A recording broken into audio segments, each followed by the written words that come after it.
Добрый день, это новости на телеканале Якутия-24 в прямом эфире. В студии Влад Давыдов. Смотрите в выпуске.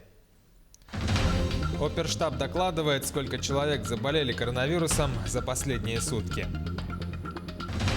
Новости из Алмазного края. В Мирном планируют построить 2 жилых дома. В каком районе города появятся 5- и 7-этажные здания.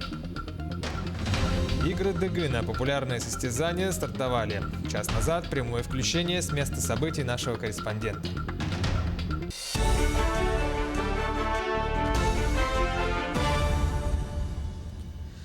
213 новых случаев COVID-19 выявлено в Якутии за минувшие сутки. Из них в Якутске 108 человек заболели. В Мирнинском районе 10 случаев, в Неренгринском 9, в Мегино-Кангаласском 7 случаев, в Усть-Алданском районе 6, в Вилюйский, Алекминский, Тампонский районы по 5 случаев. Во многих других районах от 1 до 5 человек заболели коронавирусом. За сутки лаборатории Якутии провели более 4000 анализов на коронавирус. 2 российские вакцины от коронавируса уже показали свою эффективность и безопасность во время пострегистрационных исследований. Об этом сообщила вице-премьер страны Татьяна Голикова на брифинге в Москве. На 1 декабря в гражданский оборот введено 168 тысяч доз вакцины «Спутник В». Выпуск в гражданский оборот вакцины «Эпивак Корона» Вектора также будет в декабре этого года, сказала Голикова. Вице-премьер также подчеркнула, что в отдельных регионах, включая Карелию и Санкт-Петербург, число инфицированных растет. Но в целом по стране динамика показывает некоторое сокращение распространения коронавируса. Ситуация, конечно же, в регионах страны различается, но в среднем в стране динамика эпидемического процесса позволяет нам с осторожностью, повторяю, судить о некотором замедлении темпа распространения новой коронавирусной инфекции. Из чего мы делаем такой вывод? По сравнению с 1 ноября число регионов, в которых отмечено замедление распространения новой коронавирусной инфекции или некоторая стабилизация, возросло с 50 до 61. Число регионов, в которых продолжается рост заболевания, снизилось с 33 до 23. В социальных сетях распространяются фото и видео с дымом у одного из домов в 202 микрорайоне в столице. В управлении МЧС по Якутии сообщили, что произошло возгорание мусора на площади в 5 квадратных метров. Пострадавших нет. При поступлении звонка на телефон пожарно-спасательной службы к месту были незамедлительно направлены силы и средства Якутского пожарно-спасательного гарнизона. По прибытию первого подразделения было установлено, что по домам происходит загорание мусора. В результате пожара сгорел мусор в площади 5 квадратных метров. В Мирном планируют построить 2 жилых дома, 5- и 7-этажные здания возведут в районе Храмового сквера. Об этом городские власти рассказали во время важного для алмазной столицы события. Дом на Амосова, 18 закончили строить. Трехэтажка появилась в городе благодаря трехстороннему соглашению между республиканским правительством, Мирнинской администрацией и компанией «Алроса». В доме будут жить люди из ветхих и аварийных домов, рассказывает Кристина Каширина.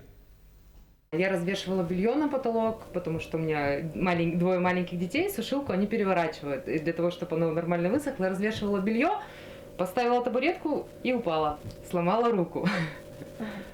Ксения Микрюкова – оптимистка в душе. Наверное, поэтому, вспоминая о неприятном, смеется. О квартире, в которой живет последние 20 лет, тоже рассказывает с юмором. И показывает, вот так сын играет на полу. Машинку можно не толкать, сама катится как по склону. Поставить шкаф-купе – несбыточная мечта. Стены кривые. Делать ремонт и выравнивать их – деньги на ветер. Трубу под потолком может прорвать в любой момент. В прошлый раз так случилось днем, когда все были на работе. ЖЭУ постоянные гости у меня. Они постоянно ко мне приходят, мы постоянно их вызываем. Нас, в принципе, все как бы устраивает. Квартира теплая, да, есть нюансы, есть, но жить можно. Как бы по приобретению жилья нам давно уже сказали о том, что дома самых старых построек и нас будут переселять. Переселиться из дома 60-х годов постройки Ксения, конечно, рада. Будущую квартиру ей уже показали. И это небо и земля. Санузел точно.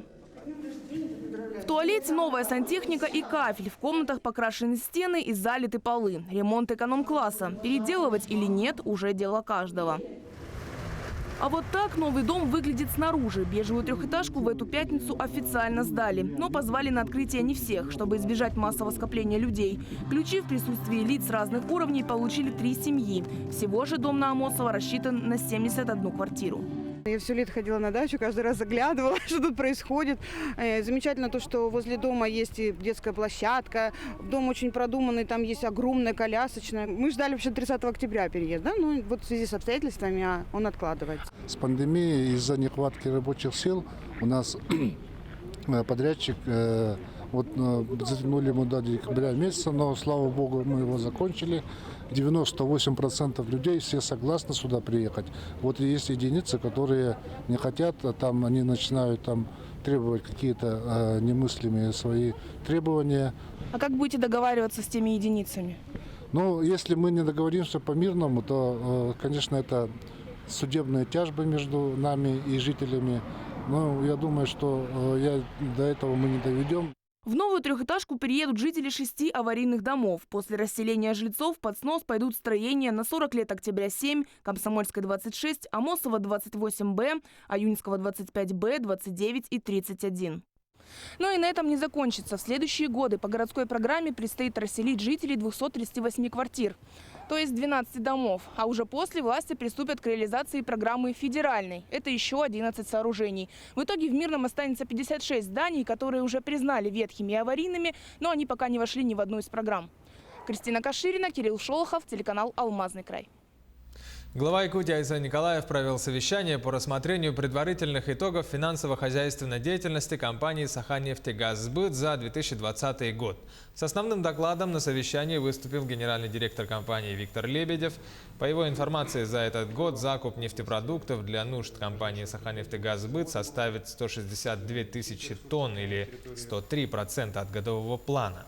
В ходе обсуждения проблемных вопросов предприятия Айсен Николаев отметил, что нельзя оставлять на решение только самой компании «Ремонт нефтебаз республики», так как данный вопрос связан с экологической безопасностью.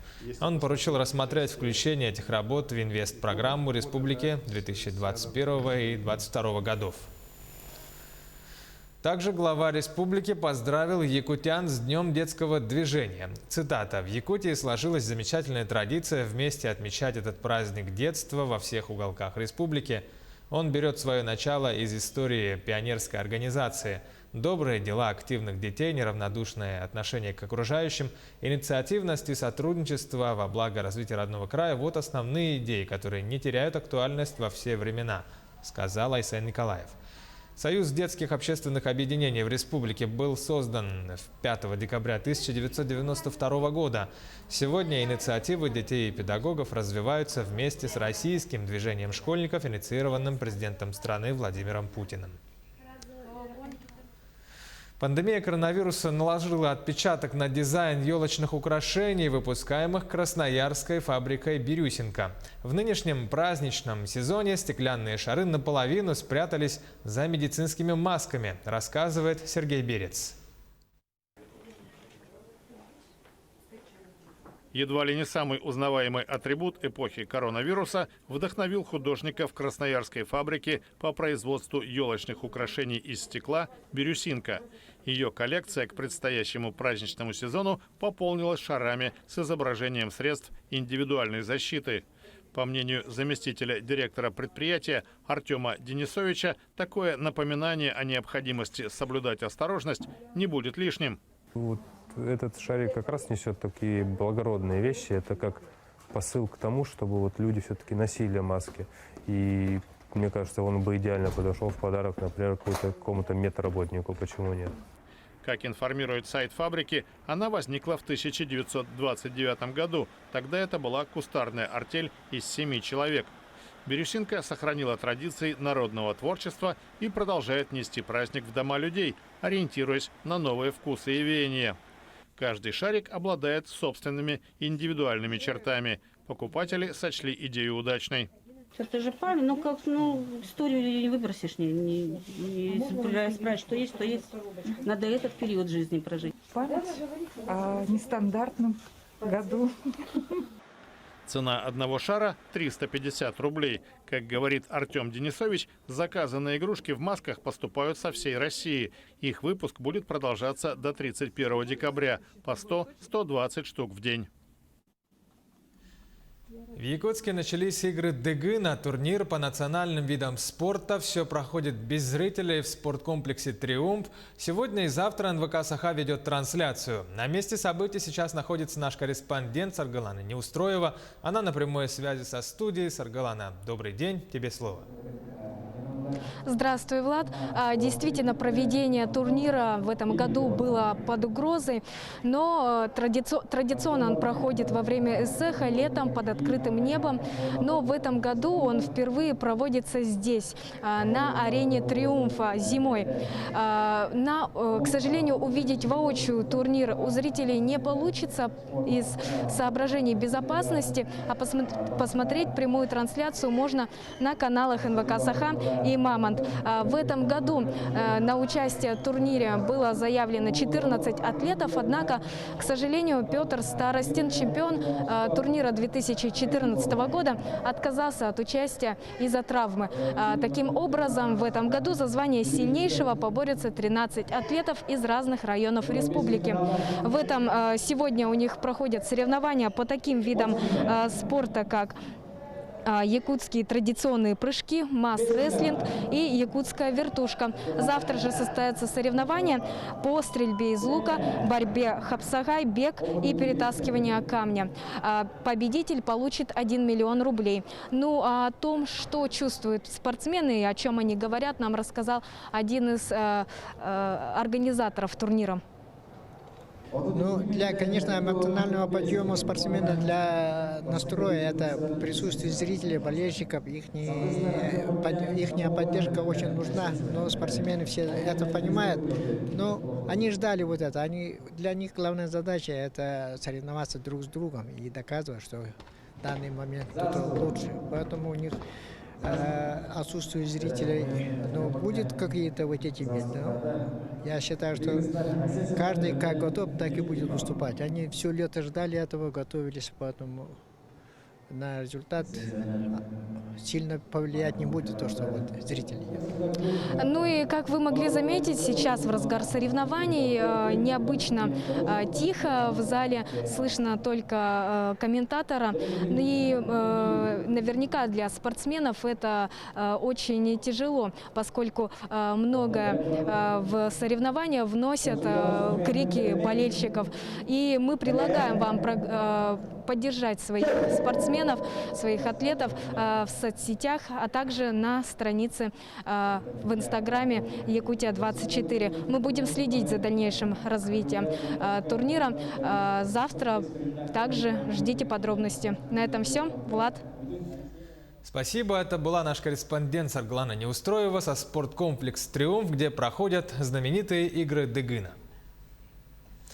На этом это все новости к этому часу. До встречи в эфире 18:00. Оставайтесь с нами, берегите здоровье, носите маски.